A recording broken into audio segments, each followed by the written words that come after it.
우리가 지난주 그런 말씀을 드렸죠. 섬김의 기본 자세에 대해서 말씀을 좀 나눴습니다. 오늘 우리가 섬길 때 중요한 것은 오늘 우리가 어떤 말씀의 은사, 다스림의 은사, 또 섬김의 은사가 중요한 것이 아니라 섬김에 있어서 자세가 참 중요하다, 그런 말씀을 드렸죠. 그런 의미에서 오늘 우리가 아무 조건 없이 받았으므로 조건과 대가를 바라지 말고 나누어 줘야 된다, 그런 말씀을 드렸어요. 그러니까 오늘 우리가 섬김에 있어서 가장 중요한 것은 뭐냐면 거저 받았으니 거저 나눠주는 겁니다. 그러니까 오늘 우리가 은혜가 부어진 만큼 나눌 수 있는 거예요. 그러니까 내가 가진 것으로 나눌 수 있는 거예요. 그러니까 베드로가 성문 미문에 앉아있는 그 안진뱅이를 이렇게 세울 때에 자기가 없는 것을 가지고 이렇게 세우지 않았습니다. 그러니까 나에게 은과 금은 없을지라도 나사렛 예수 그리스도의 이름으로 일어나 걸으라. 그러니까 하나님이 오늘 우리에게 주신 것은 은과 금이 아니죠. 오늘 우리를 은과 금으로 사람을 살리는 일로 쓰임을 받게 하시지 않으셨어요. 그러니까 오늘 우리를 통하여 오늘 우리를 쓰실 때에 이 조건 없는 은혜, 받은 바 그 사랑, 그것으로 오늘 우리가 오늘 섬길 수 있어야 된다, 그런 말씀을 드렸죠. 그러나 전제는 뭐냐면 사랑이 전제돼야 된다는 거예요. 둘째로 그러기 위해서 위선이 아니라 진실한 사랑을 해야 된다. 여러분, 행동으로 거짓말하는 것, 이것을 바로 오늘 우리는 위선이다, 이렇게 말하고 있잖아요. 위선이 들어오면 사랑은 결국 무엇으로 평가받느냐? 보상으로 평가받으려 합니다. 경쟁으로 평가받으려고 그러는 거예요. 그러니까 오늘 우리가 사랑이 없어요. 위선하면 여러분, 우리가 헌신하는데 목적이 어디 있느냐? 상급에 있어요. 보상에 있어요. 경쟁에 있다는 겁니다. 그러나 여러분, 적은 것을 나누더라도 위선이 있으면 안 됩니다. 있는 그대로 나누는 거예요. 있는 그대로 여러분 감사할 수 있어야 됩니다. 더 중요한 건 뭐야? 진실함으로 대할 수 있는 거예요. 여러분, 오늘 우리가 위선으로 좀 좋은 거 주는 거 처음은 뭐 기쁘고 좋을 수 있지만 여러분, 사람을 대하는 데 있어서 진실만큼 중요한 것이 없는 거죠. 오늘 우리가 성도들을 대할 때 여러분, 그러므로 진실함으로 대해야 돼요. 내가 좀 뭐 부족하고 연약해서 서로에게 나눠줄 것이 없더라도 마음이 진실하게 오늘 우리가 진정성을 가지고 오늘 우리가 섬기고 나눌 때 그것이 사랑이 될 수 있습니다. 세 번째로 악을 이기는 방법은 결국 뭐냐? 선으로 행해야 된다는 거예요. 오늘 본문에서도 우리 오전에서 그런 말씀을 드렸잖아요. 아무리 은혜가 부어져도 기질이 바뀌지 않으면 여러분 어떤 사람이 돼요? 악을 악으로 갚는 사람이 될 수밖에 없다는 거예요. 그러니까 한평생 20년이라고 하는 세월 동안 이 야곱에게 하나님이 은혜를 베풀어 주시고 그를 도우셨고 그와 함께 하셨다는 것을 그가 분명히 알았음에도 불구하고 뭔가 오늘 우리가 손해를 입은 것 같을 때, 억울한 일을 당할 때 야곱은 그대로 악을 악으로 갚았다, 이렇게 말씀하고 있지 않습니까? 여러분, 오늘 우리는 사람을 미워해서는 안 돼요. 오늘 우리는 악을 미워하고 악을 제거해야 되죠. 그래서 오늘 우리가 출애굽기 13장 12장 이 말씀을 통해서 오늘 우리에게 결단하라고 그러잖아요. 결국 뭐예요? 오늘 우리가 죄 없는 삶을 결단하라, 누룩 없는 삶을 결단하라. 그러나 오늘 우리는 사람을 미워하고 사람을 제거해서는 안 됩니다. 하나님이 오늘 우리를 부르신 목적은 뭐냐면 사람을 살리는 데 있어요. 좀 부족하고 연약한 모습이 오늘 우리 안에 보일지라도 오늘 우리를 통하여서 하나님이 빛으로 오늘 우리를 사용하시고 어둠을 뚫어내는 일로 오늘 우리를 사용하시고 공허한 오늘 우리에게 생명의 토양을 심는 그 일에 사용하시고 공허한 그 삶 가운데에 구별된 삶을 통하여서 오늘 우리가 한 사람 한 사람을 세워가기를 지금 오늘 우리에게 원하고 계세요. 왜 그러냐? 여러분, 살아있는 동안 희망이 있기 때문에 그렇다는 거예요. 어떤 악한 사람도 살아있는 그 기간 동안은 하나님이 유예하신 그 희망이 있기 때문입니다. 그러므로 그리스도인은 악을 악으로 갚아서는 안 된다, 이렇게 말씀하고 있죠. 자, 오늘 말씀을 봅니다. 오늘 말씀을 보면 첫째로 성도가 지녀야 할 기본 자세, 그 생활, 그건 뭐냐? 축복하는 자가 되어야 된다, 이렇게 말씀하고 있어요. 자, 오늘 본문 14절에 보면 너를 박해하는 자를 축복하라. 축복하고 저주하지 말아라. 여러분, 박해는 넓은 의미에서 나를 괴롭히는 사람, 누군가 나를 괴롭히면 내가 박해받은 것이라고 생각합니다. 그러나 성경에서 말하는 박해라는 것은 뭐냐면, 여러분, 내가 잘못해서 얻는 그런 피해, 그 고난, 이것이 아니라 신앙을 지킴으로 당하는 어려움이 진정한 박해라는 거예요. 예를 들어 여러분, 야곱, 자기의 깨를 내어서 고난을 당하고 어려움을 당하는 거, 여러분, 이건 신앙의 박해가 아니죠. 그건 고난이죠. 고난이죠. 내가 믿음을 지킴으로 말미암아 얻는 박해가 있어요. 내가 믿음을 지키기 위한 박해가 있잖아요. 예를 들어 다니엘과 같은 믿음이죠. 내가 믿음을 지키기 위하여 왕의 음식을 거부할 때, 내가 믿음을 지키기 위하여 내가 그대로 왕의 칙령이 있음에도 불구하고 그대로 내가 하루에 3번씩 하나님을 위하여 예배하고 기도하는 그런 모습을 살아갈 때, 내가 당장 다가올 박해가 있음을 알면서도 믿음을 지키고 살아가는 것, 여러분, 이것이 박해죠. 이것이 고난이죠. 여러분, 마태복음 5장 10절에서는 의를 위하여 박해를 받는 자는 복이 있나니 천국이 그들의 것입니다. 여러분, 오늘 우리가 잘못해서 누리는 고난 때문에 하나님 오늘 우리에게 복을 주시는 것이 아니에요. 그래서 오늘 오전 예배 때 그런 말씀을 드렸잖아요. 여러분, 목사님, 제가 참 인생을 살아가면서 참 어려운 고난의 시간이 있었습니다. 여러분, 고난의 시간이 긴 건 중요한 것이 아니에요. 고난은 오늘 나를 부인하고 나를 내려놓은 그런 시간이 되는 거예요. 그러나 박해는 무엇이냐? 의를 위하여 박해받는 것, 이 하나님의 나라를 위하여서 내가 스스로를 제한하고 절제하고 통제하는 사람, 그 사람에게 하나님이 복을 주신다 말씀하고 있습니다. 단순히 외부적으로 내가 신앙을 지키기 위해서, 여러분, 내가 핍박을 받고 내가 믿음을 지키기 위해서 내가 어려움을 당하는 것뿐만 아니라 이 다니엘과 세 친구처럼, 여러분, 나라가 망했다는 것을 누구보다도 잘 알았지만 하나님을 위해서, 하나님 나라를 위해서, 그 언약을 위해서 그때나 지금이나 여러분 변함없이 하나님 앞에 언약을 맺으며 살아가는 사람, 이게 의를 위하여 핍박받는 사람이라는 거예요.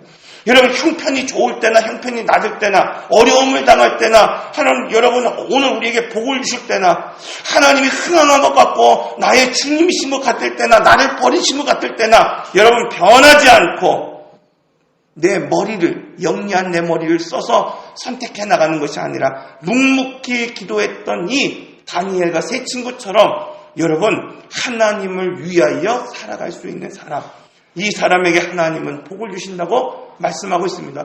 여러분, 세례 요한을 보십시오. 제사장이에요. 제사장의 자녀였습니다. 식솔이었습니다. 그러나 얼마든지 그가 그런 삶을 누릴 수 있습니다. 그럼에도 불구하고 하나님 나라를 위해서 스스로 절제하며 제한하며 광야로 들어갔던 사람, 그건 고난이 아니죠.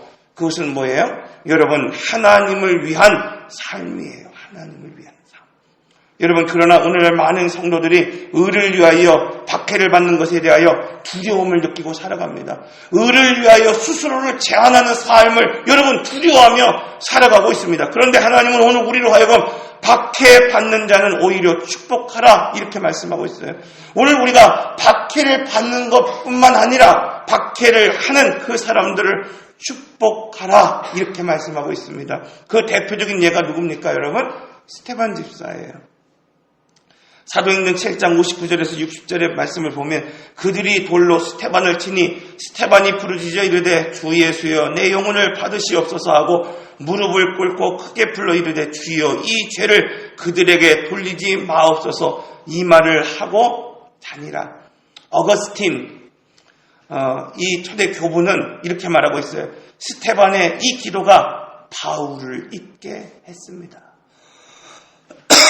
누가복음 6장 28절, 너희는 너희를 저주하는 자를 위하여 축복하며 너희를 모욕하는 자를 위하여 기도하라. 여러분, 성도의 말은 그 자체가 기도가 됩니다. 그렇기 때문에 여러분, 성도의 말이 중요한 거예요. 세상 사람들처럼 아무렇게나 내 느낌대로, 내 감정대로 내 원한을 고백하고 토로하고 여러분 말하지 않아야 되는 이유가 어디에 있습니까? 하나님은 성도의 입을 보고 계시기 때문에 그렇다는 거예요. 오늘 우리가 원망하고 불평하고 여러분 저주할 때 그것이 하나의 기도가 된다는 사실을 오늘 우리는 결코 잊어서는 안 됩니다.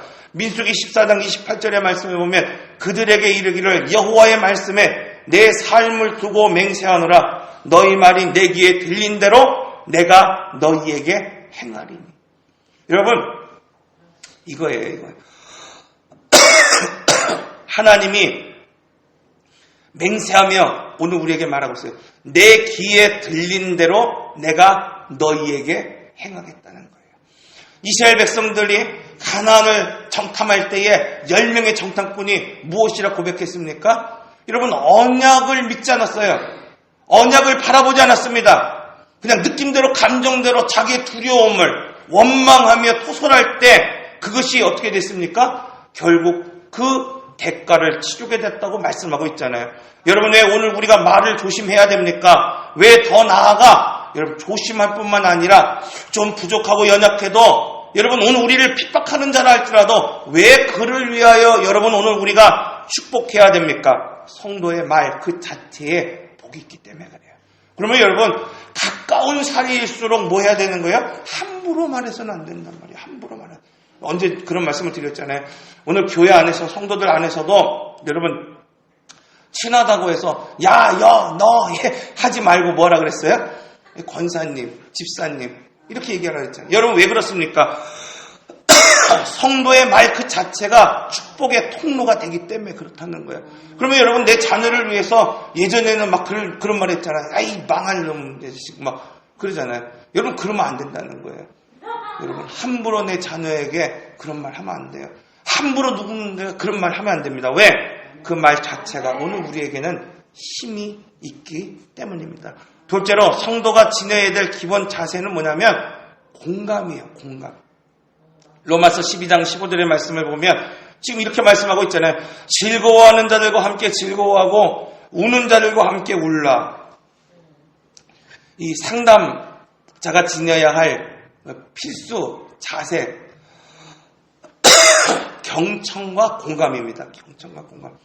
미국 케네디 대학 그 멜버른 대학에서 이런 연구를 했어요. 스스로의 삶의 실패자라고 평가한, 그러니까 내 삶이 나는 실패한 것 같아요라고 하는 사람들을 1만 명을 조사를 했습니다. 1만 명을. 이 미국의 그 카네기 멜버른 대학에서 1만 명이 나는 실패했습니다라고 생기는 사람을 조사를 해봤어요. 그랬더니 본인이 성공하지 못하는 이유가 뭔가를 조사해봤더니 85%가, 그러니까 10,000명 중에 8,500명이 뭐라고 대답하냐면 원만하지 못한 인간관계이기 때문에 그렇다는 거예요. 그러니까 늘 다투고 싸우는 나의 모습 때문에 내가 성공하지 못한 것입니다. 이렇게 말하고 있어요. 미국의 보스턴 대학의 헬즈만 교수팀이 성공과 출세의 가장 중요한 원인이 무엇인지를 알기 위해서 7세 어린이를 450명을 40년간 추적했어요. 그러니까 7세 어린이 때부터 450명을 선발을 해갖고 40년 동안 추적을 했어요. 어떤 사람이 성공할 수 있고 어떤 사람이 출세할 수 있는가 그 결과를 내놓았습니다. 그 결과가 뭐냐면은 여러분 성공에는 다른 사람들과 어울리는 능력이 가장 중요하다는 평가를 내렸어요. 여러분 오늘날 사람들이 이 공감하는 능력이 부족해요. 왜? 혼밥, 혼술 그렇잖아요. 특히 어린 아이들에게 지금 아주 어려운 시기를 가지고 있어요. 요즘 우리 아이들도요 보면은요 아이들과 좀 뛰어놀고 막 그런 시간이 별로 없어요. 그냥 시간 나면 뭐예요? 그냥 스마트폰 보기도 하고 아니면 뭐 책 보기도 하고 혼자 있는 시간을 참 많이 가져요. 그래서 가끔 우리 아이들이 엄마, 아빠 누구랑 좀 놀고 올게요. 그러면요 근데 놀고 오라 그래요. 왜? 여러분 공감 능력이 중요하기 때문에 그래요. 오늘날 많은 사람들이 성공을 위해서 살아갑니다. 여러분 그런데 성공을 위하여 매진합니다. 스펙을 쌓습니다. 무언가 노력합니다. 그러나 중요한 건 뭐냐면 배려가 없는 거예요. 배려가 없어요. 오늘날 성도들이 기도합니다. 오늘 우리가 정말 하나님이 원하시는 복을 받기 위해 기도하고 노력하고 헌신합니다. 그런데 뭐가 없습니까 여러분? 배려가 없어요. 배려가 없단 말이에요. 나만을 위한 기도를 드릴지는 모르겠지만 여러분 이웃들을 향하여 열린 마음이 없다는 거예요. 사람에 대한 이해가 부족합니다. 사람에 대한 공감이 점점 사라지고 있습니다. 성도는 이웃이 즐거워할 때 여러분 즐거워할 수 있어야 돼요. 슬퍼할 때 슬퍼할 수 있어야 돼요. 아픈 성도들을 바라볼 때 여러분 어떻습니까? 아파할 수 있어야 돼요. 그 진정 사랑한다면 여러분 이 감정 앞에서 초연할 수 없어요. 여러분 지금 당장 내 자녀가 죽어가고 있는데 어떻게 초연할 수 있습니까? 그렇잖아요, 여러분. 오늘 우리가 성도로 사랑한다고 한다면 지금 아파하는 사람, 문제를 만난 사람, 여러분 오늘 그들을 바라볼 때 오늘 우리는 결코 초연할 수 없습니다. 이웃이 기뻐하는 것을 볼 때 여러분 오늘 우리는 기뻐해야 되고, 그들이 실망하고 낙심하는 거 볼 때 오늘 우리가 진정으로 사랑한다고 한다면 감정으로 여러분 축복하고 오늘 우리는 슬퍼할 수 있어야 됩니다. 어떻게 동일한 감정으로 여러분 애통하고 축복할 수 있습니까? 제사장의 원칙에 대해서 레위기를 통해서 또 민수기를 통해서 말씀을 드린 적이 있어요. 제사장은 어떤 사람입니까, 여러분? 어떠한 일이 있어도 축복하는 사람이에요. 어떠한 일이 있어도 위로하는 사람입니다. 여러분, 오늘 우리가 하나님의 만민 제사장으로 오늘 우리를 세우셨어요. 왕 같은 제사장으로 오늘 우리를 세우셨어요. 오늘 우리의 삶의 모습이 어떠하든지 간에, 내 나이가 어떠하든지 간에, 여러분 내 형편이 어떠하든 간에 하나님은 나를 왕족으로 세우셨다는 거예요. 나를 제사장으로 세우셨다는 거예요. 그러면 그 신분에 걸맞는 삶을 살아야 됩니다. 여러분 내가 왕족이라고 해서 왕복을 입는다고 해서 여러분 오늘 우리가 왕의 직무를 감당하는 것이 결코 아니잖아요. 우리가 국사를 배울 때 훌륭한 왕과 훌륭하지 못한 왕들에 대한 것들을 참 많이 보고 배웠습니다. 여러분 단순히 왕이 되는 것이 아니라 왕의 직분을 감당할 수 있는 사람이 되어야 된다는 거예요. 제사장 여러분 그러기 위해서 그 직무를 감당하기 위해 가장 중요한 건 뭐냐면 먼저 속건제를 드리는 거예요. 먼저 속건제. 그러니까 제사장의 직무를 감당하기 위해서 먼저 자기의 죄를 뒤돌아보고 제사를 드리지 않는다면은 다른 이의 속죄제를, 다른 이의 애통함을 슬퍼할 수 없어요. 다른 이에게 축복할 수 없다는 겁니다. 오늘 이 야곱에 관한 이야기를 드릴 때도 그런 얘기를 드렸잖아요. 먼저 자기의 문제를 내려놓지 못하니까, 자기의 상처를 치유하지 못하니까 공격받으면 동일한 방법으로 사람을 공격하는 거예요. 여러분 성도는 먼저 자기의 죄를 이 시간 고백하고 회개하는 사람들입니다. 하나님의 은혜, 그 은혜를 회개를 통해서 흘려보내는 사람들입니다. 여러분 그러므로 죄로 인하여 죽은 나를 보지 못하는 사람은 죄와 허물로 죽어가는 이웃의 아픔을 공감하지 못하는 거예요. 여러분 아무리 오늘 우리가 예배 자리 나오고 기도의 자리 나오고 헌신한다고 말하고 내가 목사의 안수를 받고 권사의 안수를 받고 장로의 안수를 받았다 한즉 하더라도 지금 죄로 인하여 죽은 나를 바라보지 못하면, 나의 허물을 바라보지 못하고 나의 무능함을 바라보지 못하고 나의 죽음을 바라보지 못하면 여러분 여전히 오늘 들보가 되어서 우리 이웃들의 작은 것 하나까지도 흠을 잡고 허물로 보이며 하나님 앞에 아픔으로 공감하지 못합니다. 오늘 중요한 건 뭐냐면 먼저 나의 들보를 해결하는 거예요. 나의 상처를 해결하는 거예요. 제사장이 되었던 선지자가 되었던 목사가 되었던 여러분 내 발목을 잡는 것 힘들고 답답한 환경이 아니라 사람의 원수라고 생각합니다. 그러나 공감하지 못하는 거예요. 슬퍼하지 못하는 겁니다. 내 안에 죄를 본 사람이 공감할 수 있어요. 애통할 수 있습니다. 용서할 수 있습니다.